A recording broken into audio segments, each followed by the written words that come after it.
কষ্ট করে রাত জেগে আমাদের আগমনের জন্য অপেক্ষা করেছেন এবং আমাদেরকে শুভেচ্ছা জানানোর জন্য অপেক্ষা করেছেন।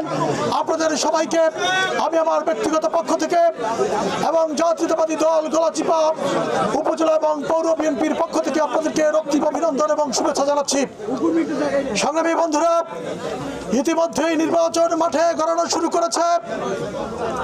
বহু দল, বহু প্রার্থীরা জনগণের প্রার্থীকে ভয়ে মাঠ থেকে তুলে দেওয়ার অনেক ষড়যন্ত্র করেছে, কিন্তু কোনো ষড়যন্ত্র কাজে আসেনি।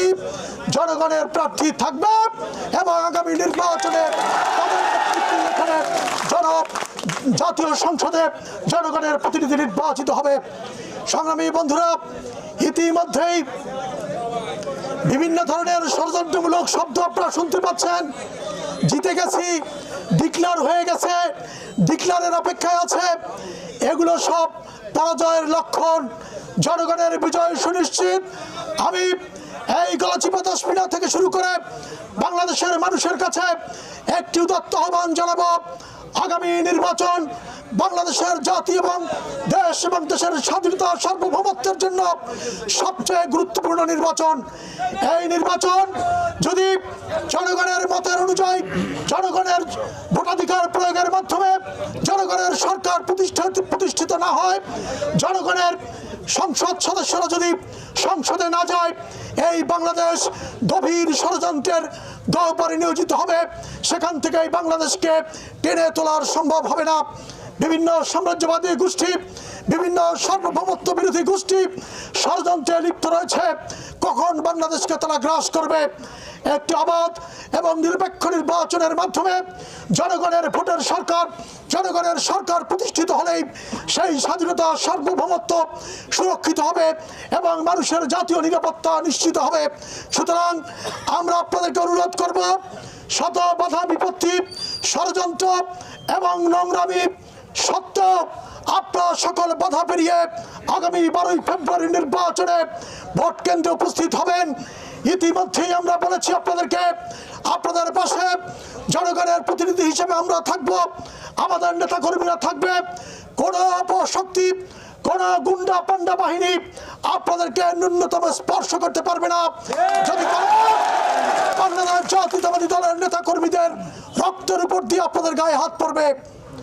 আমরা অতন্ত্র প্রহরীর মতো ভোট কেন্দ্র পাহারা দেব এবং আমরা বাংলাদেশ জাতীয়তাবাদী দলের নেতাকর্মীদের প্রতি এবং যারা ভালোবেসে আমাদের এই নির্বাচনে শরিক হওয়ার জন্য এসেছেন, বাংলাদেশ জাতীয়তাবাদী দল না করলেও যারা আমাদেরকে ভালো মনে করে এই গলাচিপা 10 মিনার ভবিষ্যতের মঙ্গলের কথা চিন্তা করে, উন্নয়নের কথা চিন্তা করে আমাদের সাথে নির্বাচনে সম্পৃক্ত হবেন, তারা মানুষের দ্বারে দ্বারে জিজ্ঞেস করবেন, প্রশ্ন করবেন যে আমাদের এই এলাকার উন্নয়নের জন্য এবং একটি গুন্ডা মাস্তান মুক্ত, নেশাখোর মুক্ত একটি জনপদ তৈরি করার জন্য, একটি শান্তিপূর্ণ জনপদ তৈরি করার জন্য কাকে ভোট দিলে আপনাদের প্রকৃত জনপ্রতিনিধি নির্বাচিত হবে, আপনারা তাকেই ভোট দিন।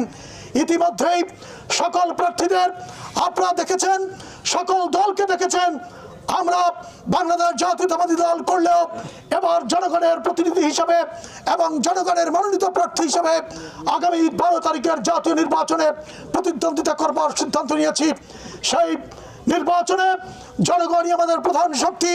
গণমাধ্যম যারা জনগণের কণ্ঠস্বর হিসাবে মানুষের বিবেককে মানুষের কাছে, পৃথিবীর কাছে তুলে ধরেন, বাংলাদেশের কাছে তুলে ধরেন, সেই আমাদের প্রাণপ্রিয় গণমাধ্যমের প্রতি অনুরোধ জানাবো, আপনারা সত্য প্রকাশ করুন।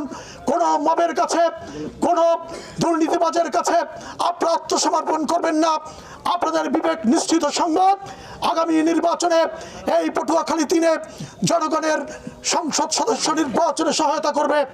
আমরা আপনাদেরকে বলবো, আপনারা অতি উৎসাহী হয়ে কোনো কথা বলবেন না এবং অতি উৎসাহী হয়ে অন্যদের মতো জিতে গেছি, হয়ে গেছি, ডিক্লার বাকি, এই ধরনের ওভার কনফিডেন্সে না ভুগে মানুষের দ্বারে দ্বারে যাবেন, মানুষের সাথে বিনয়ী আচরণ করবেন, মানুষের কল্যাণের জন্য যে রাজনীতি, সেই রাজনীতির কথা বলবেন।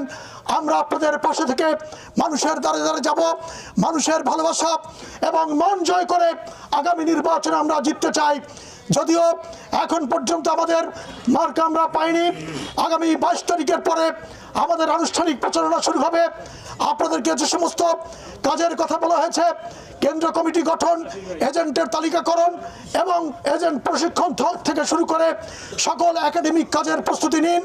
অচিরেই আমরা আনুষ্ঠানিকভাবে নির্বাচনের মধ্য দিয়ে আনুষ্ঠানিকভাবে নির্বাচনের মাঠে নামব এবং আমরা ইতিমধ্যেই এই এলাকার জনগণের কাছে এবং এই এলাকার যারা পেশাজীবী শিক্ষিত মানুষরা আছেন তাদের কাছে প্রস্তাব চেয়েছি। আমাদের ইশতেহারের কাজ চলছে, আমাদের লিফলেটের কাজ চলছে, মার্কা পেলে হ্যান্ডবিল ছাপানো হবে, সেখান থেকে আমরা ভোটার স্লিপ সহ মানুষের দ্বারে দ্বারে ভোট চাইতে যাব। আপনারা সকল ধরনের প্রস্তুতি গ্রহণ করুন। পরিশেষে আবারও এই রাজ্যকে আপনারা যারা কৃতজ্ঞতা প্রকাশ করে আজকের মতো বিদায় নিচ্ছি। আল্লাহ হাফেজ, বাংলাদেশ জিন্দাবাদ। সবাইকে অনেক অনেক ধন্যবাদ।